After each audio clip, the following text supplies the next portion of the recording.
আমি একটা অপরাধ করে ফেলেছি মা। কি অপরাধ করেছিস তুই? বল, কি অপরাধ করেছিস? আমি তোমাকে না বলেই হঠাৎ বিয়ে করে ফেলেছি। তুই বিয়ে করেছিস? আমাকে ক্ষমা করে দাও মা। আর আমি আমার বৌমাকে দেখতে চাই। এসো বৌমা, এসো।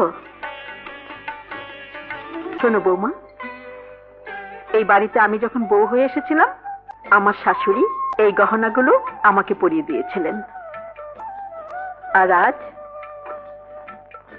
আমি তোমার শাশুড়ি, আমি তোমাকে পরিয়ে দিচ্ছি।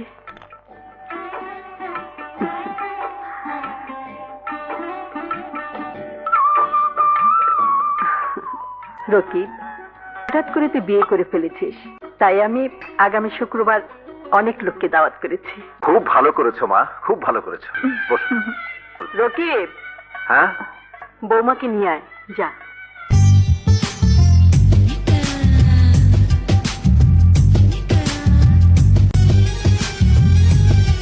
আসসালামু আলাইকুম।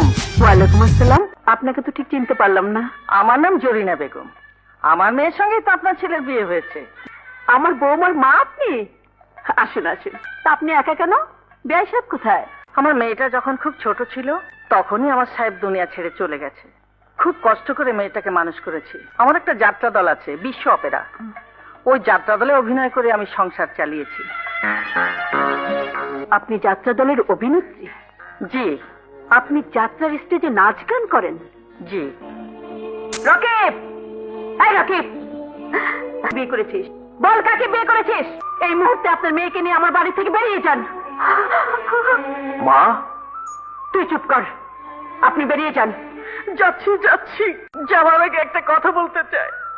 যাত্রা গান করা যদি পাপ হয়, তোর বাড়িতে আসবো না, আসবো না। রকিব, তুই দাঁড়িয়ে আছিস কেন? ওই যাত্রা দলের মেয়েকে যেখান থেকে তুলে এনেছিস ওখানে রেখে আয়, যা।